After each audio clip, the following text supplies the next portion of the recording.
नमस्कार जय जगन्नाथ सांग मैंने फाइनाली मोर आउ गोटे ब्लॉग रे आपण मानु स्वागत और ये ब्लॉग टी बनार कारण भी मुझे आपण मानक आगू कहबी। फाइनाली एठे होची मो सासू घर रे जोटा कि आज होची मोर द्वितीय दिन। फाइनाल द्वितीय दिन देखि परथिबे केते सारा काम पड़े सब काम सरे मोर मन पड़ला जे आज होची मंगलवार जोटा कि चैत्र मंगलवार तृतीय पाली द्वितीय पाली जाए मु तो गाँ रे थी आपण मानक वीडियो शेयर करि परनी सेति पे सॉरी। आउ फाइनाली एपटे मु झोटी बनैतली मते सेते भलो झोटी भी बनै आसेनी जेमिति भी आसे मु बनै। फाइनाली एपटे मु झोटी बनाउतला बेले सेपटे फूल गुंथि देइतले समस्ते आ गुंथि सारी मां को बेकरे पकेया पे गले फूल ता भीतर मु भी झोटी पकाउथाय। आ एपटे मामा मते बराद करथिले जे जा आनिबो हळदी पानी आ मोर हळदी पानी मु जे नै आस्तली आ नै आसला परे मो पुओ भी खुशी रे एठी आसी आ मते देइतले गोटे नडिया छडेउ किंतु मते नडिया छडेइ आसेन सेति पय मु छडेइ पार नथि। आ एपटे समस्ते आसी जाइजंती जो माने भी निज निज भोग जा भी हो समस्ते भोग नै आसीथिले आ भोग नै आसिला परे फाइनली हमर पूजा भी आरंभ हो कि ता भीतर जो माने भी हळदी आनथिले हळदी सही पानी रे पकेले काना कोंती होची मां को हळदी पानी रे गाधेइबे फूल तांको बेकर देबे जोटे विधि हमर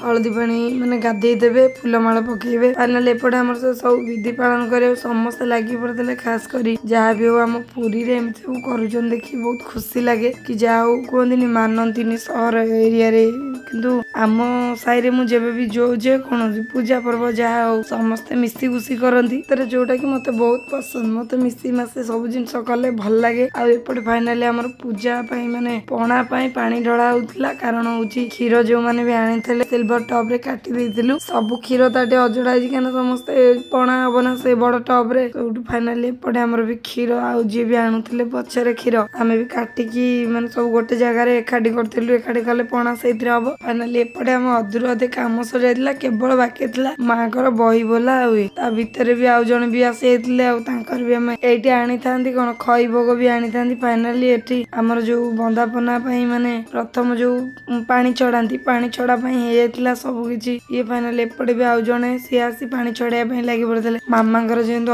अंटा खराब से आसी करि परिबेनी से गोटे जगह बसी कहउथांती जे एटा करो सेटा करो आ पानी चढ़ाई सारला परे हम समस्त मां को आशीर्वाद नेलु। आपण माने चैत्र मंगल रे मां को कोन मागुचंदी आशीर्वाद रे निश्चय जणैबे आ खास करी मु तो मो जीवन में किछि मागेनी काना मो जेतिकी भी ठाकुर मते देइ जंती बहुत कि सेतिकी रे मु बहुत खुशी। फाइनली मते ता भीतर मामा देइतिले गोटे आंब से आंब टिकी नै मु पळै आस्थिली आ एपटे फाइनली हमर बही बोला तो हेइनी किंतु पानी छड़ा बोली किछिटा फळ काटिया कहले फाइनली आमे एटे मु कदल छड़े देइतिली आ घर पार जने दीदी हे सी भी पूजा छड़े देउतले आ एपटे मोर शंख पुंगा कार्यक्रम आरंभ।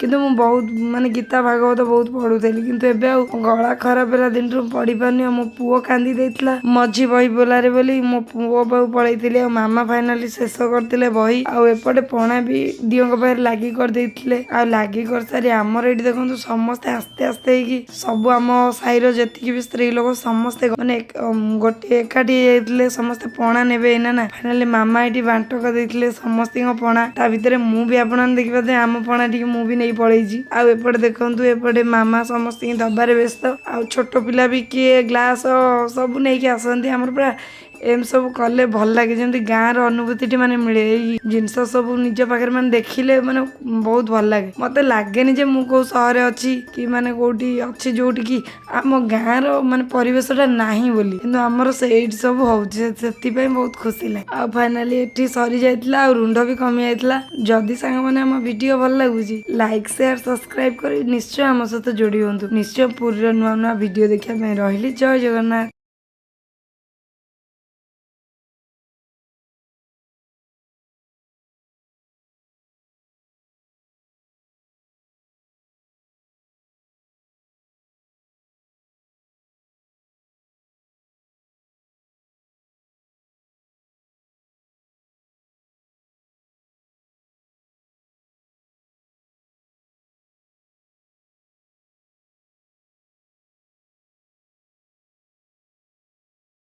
ଆଉ ଖାସ୍ କରି ମୁଁ ତ ମୋ ଜୀବନରେ କିଛି ମାଗେନି, କାହିଁକିନା ମୋ ଯେତିକି ବି ଠାକୁର ମୋତେ ଦେଇଛନ୍ତି ବହୁତ କିଛି, ଆଉ ସେତିକିରେ ମୁଁ ବହୁତ ଖୁସି। ଫାଇନାଲି ମୋତେ ତା ଭିତରେ ମାମା ଦେଇଥିଲେ ଗୋଟେ ଆମ୍ବ, ଆଉ ସେ ଆମ୍ବଟିକି ନେଇ ମୁଁ ପଳେଇ ଆସିଥିଲି। ଆଉ ଏପଟେ ଫାଇନାଲି ଆମର ବହି ବୋଲା ତ ହେଇନି, କିନ୍ତୁ ପାଣି ଛଡ଼ା ହବ ବୋଲି କିଛିଟା ଫଳ କାଟିବାକୁ କହିଲେ। ଫାଇନାଲି ଆମେ ଏଇଠି ମୁଁ କଦଳୀ ଛଡ଼େଇ ଦେଉଥିଲି, ଆଉ ଆମ ଘର ପାଖରେ ଜଣେ ଦିଦି ହେବେ ସିଏ ବି ୱାଟରମେଲନ୍ ଯୋଉ ତରଭୁଜ ଛଡ଼େଇ ଦେଉଥିଲେ। ଆଉ ଏପଟେ ମୋର ଶଙ୍ଖ ଫୁଙ୍କା କାର୍ଯ୍ୟକ୍ରମ ଆରମ୍ଭ। ଫାଇନାଲି ଶଙ୍ଖ ଫୁଙ୍କି ସାରି ମୁଁ ଏପଟେ ବସି ପଡ଼ିଥିଲି ବହି ବୋଲିବାକୁ, କାହିଁକିନା ସତରେ ସାଙ୍ଗମାନେ ଥଣ୍ଡା ଯେହେତୁ ତ ମୋ ତଣ୍ଟି ବି ବହୁତ ଖରାପ, ମୁଁ ବି ଏଇଟା ମାନୁଛି। କିନ୍ତୁ ତାପରେ ବି ମୁଁ ଚେଷ୍ଟା କରେ ଠାକୁରଙ୍କୁ ସବୁବେଳେ ମୋ ମନର କଥାଟେ କହିବାକୁ। ଆଉ ଠାକୁରଙ୍କ ନୀତିକାନ୍ତି କରିବା ମୋତେ ବହୁତ ପସନ୍ଦ, କିନ୍ତୁ ମୁଁ ବହୁତ ଗୀତା ଭାଗବତ ବହୁତ ପଢ଼ୁଥିଲି, କିନ୍ତୁ ଏବେ ଆଉ ମୋ ଗଳା ଖରାପ ହେଲା ଦିନଠୁ ପଢ଼ିପାରୁନି। ଆଉ ମୋ ପୁଅ କାନ୍ଦି ଦେଇଥିଲା ମଝି ବହି ବୋଲାରେ ବୋଲି ମୋ ପୁଅ ପାଖକୁ ପଳେଇଥିଲି, ଆଉ ମାମା ଫାଇନାଲି ଶେଷ କରିଥିଲେ ବହି।